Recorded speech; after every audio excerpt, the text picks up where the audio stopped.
Nnodo Ekwumaenyi Progressive Union ngalaba ndị Izzi bụ ndị Ebonyi steeti bi na Anambra steeti emerebego mmemme ịwaji nke afọ 2025 site n'inye Chineke Nnekene na Bunko Road n'akụkụ toll gate Ogbunike anọ wee kwanyere ndị nke ha dị mmadụ 10 n'ọnụọgụ ugwu. Amara Okoye wetara anyị akụkọ a.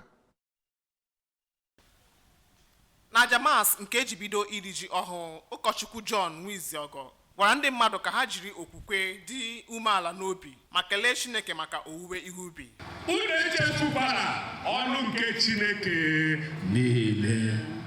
Emume ahụ jupụtara n'ọtụtụ mmadụ, ụfọdụ ndị ama ama dịka kọmishọna mgbasa ozi Anambra steeti Dr. Law Mefo, Majority Leader Anambra State House of Assembly Honsa Ikenna Ọfọdeme, onye isi Anambra Broadcasting Service Mr. Chris Mọlokwu bụ onye nke Val Ogojiofo nọchitere anya ya, onye isi Izzi Nnodo Ekwumaenyi Union Evangelist Dr. Elijah Nwalo kọwara na emume ahụ bụ ịkwanyere ụmụ Izzi 10 bi na Anambra nsọpụrụ maka ọrụ ọma ha. N'aha ndị natara echichi, onye isi Special Anti-Touting Squad nke obodo Anambra Chief Monday Nwokoye na onye isi Mos Frank International Company Limited Chief Moses Ofoke kenere Union maka ya bụ nhọpụta.